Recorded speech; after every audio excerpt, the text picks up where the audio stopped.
শখের জিনিস ছিঁড়ে গেলে কিংবা নষ্ট হয়ে গেলে মন খারাপ হয়ে যাওয়াটা কিন্তু খুব স্বাভাবিক। আজকে আমার খুব মন খারাপ, কেননা আজকে সকালবেলায় আমার হাতে ব্রেসলেটটা ছিঁড়ে গেছে। মালয়েশিয়াতে যেয়ে কিছুদিন পরে একটা চেইন কেনা হয়েছিল, সেই চেইনটা এক্সচেঞ্জ করতে যেয়ে পরবর্তীতে আরেকটা চেইন এবং এই ব্রেসলেটটা নিয়েছিলাম। এই ব্রেসলেটটা আমি রেগুলার পরেছি গত ১.৫ বছর যাবৎ। এই ছিল আমার ব্রেসলেটটা।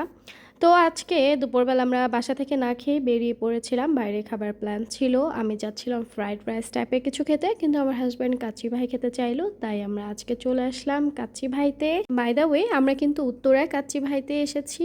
আর আমার বাসা যেহেতু উত্তরার কাছে, তাই যেকোনো কিছু কেনাকাটায় আমরা উত্তরাতে আসি। আর কেনাকাটা করতে আসলেই তো বাইরে খাবার দাবার মাস্ট। আমার বাইরের খাবার দাবার খুব বেশি পছন্দ হলেও আমার হাসব্যান্ড বাইরের খাবার দাবার খুব একটা খেতে চায় না।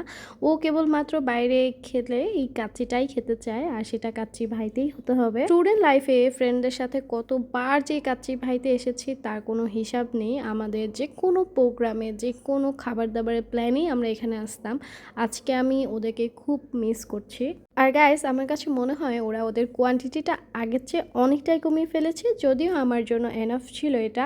আর লাস্টলি এই মিষ্টি মশলাটা তো খেতেই হবে। যখন কিনা বন্ধুদের সাথে খেতে আসতাম, খাবারের শেষে এই পার্টটাতে এটা নিয়ে কিন্তু কারাকারি লেগে যেত। এই হোক, খাবার দাবার শেষ করে আমরা চলে আসলাম আমার যে ছিঁড়ে যাওয়া ব্রেসলেটটা, এটা এক্সচেঞ্জ করে নতুন একটা ব্রেসলেট নেওয়ার। কোনোটাই পছন্দ হচ্ছিল না। বেশ কয়েকটা দোকান ঘুরে আজমপুরের গোল্ড শপগুলোতে এসেছিলাম আমি। অ্যান্ড লাস্টলি আমার এই ব্রেসলেটটা পছন্দ হয়েছে, যদিও আমার হাতের চেয়ে বড় সাইজ। বেশিরভাগ সবগুলোই আমার সাইজে বড় হচ্ছিল, কেটে নিতে বলছিল। তবে এটা আমার মোটামুটি সাইজের সাথে ঠিক ছিল, আর এটাই পরবর্তীতে আমি নিলাম। এছাড়াও আজকে আমরা বেশ কিছু শপিং করে ফেলেছিলাম, সেগুলো ক্লিপ আর নেওয়া হয়নি, যেহেতু সামনে আমার দেবরের বিয়ে, যে কারণে আমরা টুকটাক অনেক কিছুই কেনাকাটা করে বাসায় চলে আসলাম। বাসায় এসে দেখি আম্মু আমাদের জন্য ঝাল ঝাল ভর্তা দিয়ে পিঠা বানিয়েছে।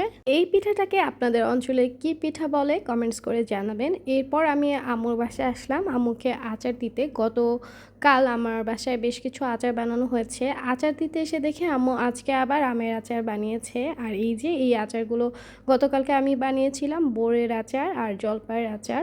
বাসায় আসার সময় আম্মু আবারও কিছু পিঠা দিল, সিদ্ধ পুলি এবং তেলে ভাজা পুলি পিঠা। পাশাপাশি বাসা থাকলে সারাদিনই যা হয় আর কি। আর এটা ছিল পরের দিনকার ভিডিও। আগের দিন কাচ্চি খেয়ে এসেছি শুনে বাসার সবাই বায়না করলো তারাও কাচ্চি খাবে। তাই আজকে আমরা খুব ঝটপট কাচ্চি বিরিয়ানি রান্না করব। সবগুলো ক্লিপ আমার কেন যেন নেওয়া হয়নি। খাসির মাংসটাকে প্রায় ১.৫ ঘন্টার মতো ম্যারিনেট করে রেখেছিলাম। আর তারপর খাসির মাংসটাকে প্রেসারে বসিয়ে দিয়ে এদিকে চালটাকে সিদ্ধ করে নিচ্ছি। চালটা আমি 100%ই সিদ্ধ করে নিব। অনেকে 70-80% বলে, কিন্তু আমার কাছে কেন যেন না ফুল বয়েল হলেই ভালো লাগে। পরে জাস্ট মিক্স করে চুলায় দমে বসিয়ে রাখা আমার জন্য অনেক ইজি মনে হয়। সব কিছু অর্গানাইজ করে দমে বসিয়ে দিব, সিল করে নিলে খুব ভালো হতো, কিন্তু এখন আর এত ঝামেলা করতে ইচ্ছে করছে না। কিছুক্ষণ দমে বসিয়ে রাখার পরে পেঁয়াজ বেরেস্তা দিয়ে চুলাটাকে বন্ধ করে দিব। আর দেখতে কেমন হয়েছে তোমরা কিন্তু সবাই কমেন্টস করে জানাবে। এই ছিল আজকের ভিডিও। Bye bye.